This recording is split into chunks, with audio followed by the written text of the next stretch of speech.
అందరికీ నమస్కారం అండి. సాధకులారా, ఈరోజు మనం ఓంకారం గురించి తెలుసుకోబోతున్నాం. ఓంకారాన్ని ఉచ్చరించడం వల్ల మనం ఎంతటి శక్తిని గ్రహించగలం, అలాగే ఓంకారాన్ని ఎలా ఉచ్చరించాలి అనే విషయాన్ని ఈరోజు వీడియోలో తెలుసుకోబోతున్నామండి.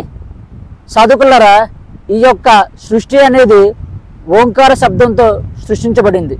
అలాగే మన యొక్క శరీరంలో అంతర్ముఖంగా దాగి ఉన్న చైతన్య శక్తిని ఈ యొక్క ఓంకార శబ్దం ద్వారా మనం మరలా జాగృతి చేయవచ్చు. అలా జాగృతి అవ్వడం వల్ల ఏమవుతుందంటే మన యొక్క శరీరంలో ఉండే అన్ని చక్రాస్ కూడా యాక్టివ్ అవుతాయి. చక్రాస్ ఎప్పుడైతే యాక్టివ్ అవుతాయో అప్పుడు మన చుట్టూ ఉండే ఆరా అనేది చాలా బలంగా దృఢంగా మారడం జరుగుతుంది. ఎప్పుడు ఈ యొక్క ఆరా అనేది బలంగా మారుతుందో అప్పుడు మన పైన నెగిటివ్ ఎనర్జీ ప్రభావం అనేది మనపై ఉండదు. కాబట్టి ఓంకారం అనేది ప్రతిరోజు కూడా మనం ప్రాక్టీస్ చేయాలి. అయితే ఓంకారాన్ని ఎలా ప్రాక్టీస్ చేయాలి, ఎలా జపిస్తే బాగుంటుందని ప్రతి ఒక్కరికి సందేహం ఉంది. ఇప్పుడు నేను మీకు 3 రకాలుగా ఓంకారాన్ని ఎలా ఉచ్చరించాలి అనే విషయాన్ని చెప్పబోతున్నాను. ఇప్పుడు నేను చెప్పబోయే ఓంకారాన్ని మీరు ప్రతిరోజు కూడా జపించవచ్చు. అయితే 3 రకాల పద్ధతులను చెప్తున్నాను కదా, అందులో ఏదో ఒక పద్ధతిని మీరు ఎంచుకొని ఉచ్చరించవచ్చు. మొదటగా ఓంకారంలో ఎన్ని అక్షరాలు ఉన్నాయో తెలుసుకొని ఓంకారాన్ని ఉచ్చరించే ప్రయత్నం చేద్దాం. ఓంకారంలో ఆ, ఉ, మా అనే 3 అక్షరాలు ఉన్నాయి. ఇప్పుడు చెప్పబోయే ఓంకారంలో ఆ అనే అక్షరాన్ని అధికంగా ఉచ్చరిస్తూ ఉ, మా అనే అక్షరాన్ని నెమ్మదిగా ఉచ్చరిస్తాం. గమనించండి. ఆ,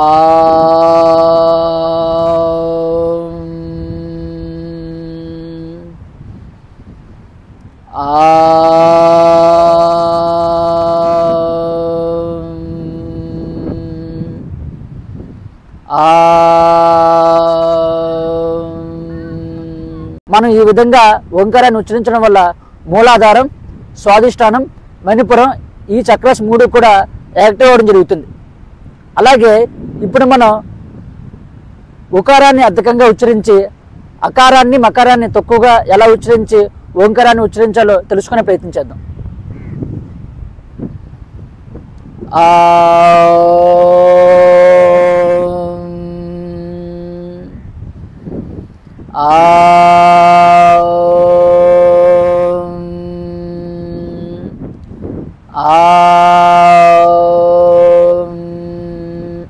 ఈ విధంగా మనం ఉకారాన్ని అధికంగా ఉచ్చరించినట్లయితే మన యొక్క అనాహత చక్ర, విశుద్ధి చక్రపై ఎక్కువగా ప్రభావం పడుతుంది.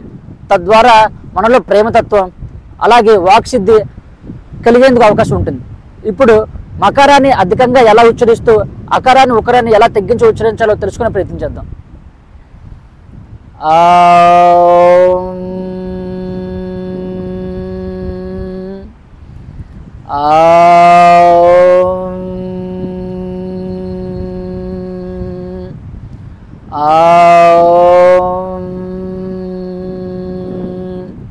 ఇలా మకారాన్ని అధికంగా ఉచ్చరించడం వల్ల ఆజ్ఞాచక్రం మీద అలాగే సహస్రానం మీద ప్రభావం పడుతుంది.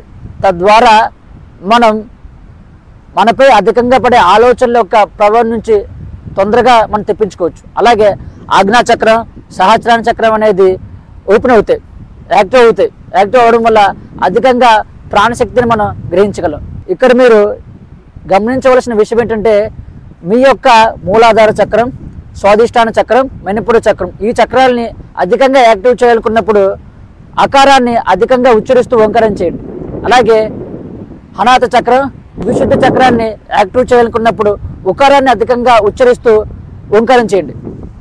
ఆజ్ఞాని, సహస్రాన్ని యాక్టివ్ చేయాలనుకున్నప్పుడు మకారాన్ని అధికంగా ఉచ్చరిస్తూ ఓంకారం చేయండి.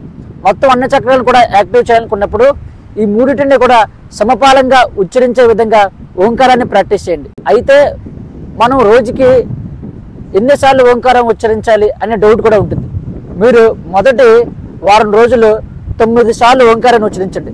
తర్వాత వారం రోజులకి 21 సార్లు ఓంకారాన్ని ఉచ్చరించండి. తర్వాత వారం రోజులకి 48 సార్లు. అలా వారానికి కొంచెం కొంచెం ఓంకార స్థితిని పెంచుకుంటూ మీరు ఓంకారాన్ని ప్రాక్టీస్ చేసినట్లయితే ఓంకారం ద్వారా వచ్చే అనేక రకాల ప్రయోజనాలని మీరు పొందడం జరుగుతుంది. అలాగే ఓంకారం వల్ల మరికొన్ని ప్రయోజనాలు ఉన్నాయి, అవి కూడా తెలుసుకునే ప్రయత్నం చేద్దాం.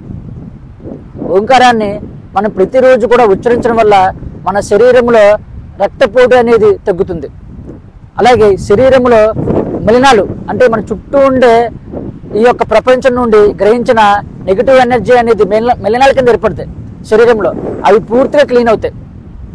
అలాగే మన యొక్క శరీరంలో ఉండే బ్లడ్ అనేది చాలా సూక్ష్మంగా క్లీన్ అవ్వడం జరుగుతుంది. తద్వారా శరీరంలో ఉండే అన్ని భాగాలకు సమపాలంగా బ్లడ్ అనేది ప్రవహించడం జరుగుతుంది. శరీరం అనేది చాలా ఎనర్జెటిక్ గా తయారయ్యే విధంగా ఓంకార శబ్దం అనేది మనలో శక్తిని క్రియేట్ చేస్తుంది. కాబట్టి ఓంకార శబ్దం ఉచ్చరించడం వల్ల అనేక రకాల ప్రయోజనాలని మనం పొందవచ్చు. ఓంకారం సృష్టికే మూలం. అలాంటిది అటువంటి ఓంకారాన్ని ఉచ్చరించడం వల్ల మన శరీరంలో ఉండే చైతన్య శక్తిని మనం ప్రతిరోజు కూడా యాక్టివేట్ చేయడం జరుగుతుంది. అయితే నేను చెప్పబోయే క్రియాయోగం క్లాసెస్లో ఓంకారాన్ని ఎన్ని రకాలుగా ఉచ్చరించాలి, ఓంకారాన్ని ఎలా ఉచ్చరిస్తే మనలో ఎటువంటి శక్తులు యాక్టివ్ అవుతాయి, అలాగే ఎన్నిసార్లు ఓంకారాన్ని జపించాలి, ఎలా జపించాలి, ఓంకారం ద్వారా మనకు ఎటువంటి శక్తులు వస్తాయి అనే విషయాన్ని క్రియాయోగ క్లాసెస్లో నేర్పించడం జరుగుతుందండి.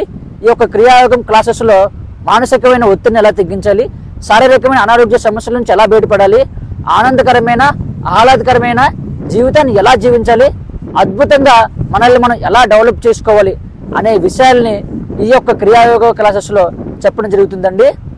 ఓకే స్నేహితులారా, మీకు వీడియో నచ్చినట్లయితే లైక్ చేయండి, కామెంట్ చేయండి.